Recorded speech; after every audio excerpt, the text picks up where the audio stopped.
My name is Dr. Jennifer Chain. I am the Science Officer for Cellular Therapies at the Oklahoma Blood Institute. Everything we collect here, whole blood, plasma, platelets, double red cells, that all goes first and foremost to treat patients in the hospital for transfusions and for therapies.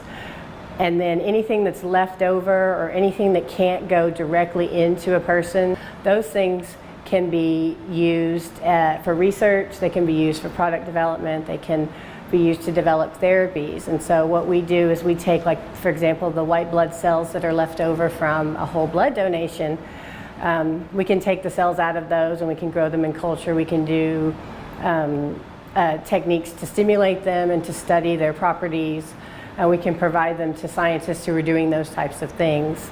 We also use what's called an LRS chamber, and that is the leftover white blood cells after a platelet donation. And the cells inside those LRS chambers are concentrated white blood cells, and so we can harvest those out of the LRS chamber and study those. You can study their properties, you can grow them in culture, you can count them, characterize them, and eventually we want to use those cells to develop cellular therapies. OBI started an initiative called BioLinked, and so anybody who comes into our donation facility is asked the question if they want to be involved in research. And if they click yes on a login screen, then they get a link sent to their email that allows them to enter information about their medical history, social history, anything that they want to volunteer as part of becoming a research donor. Because a researcher wants a certain type of donor, and we can query this database now that we have 5,000 people that are a part of it. We can query this database and find the right research donor for the right research scientists.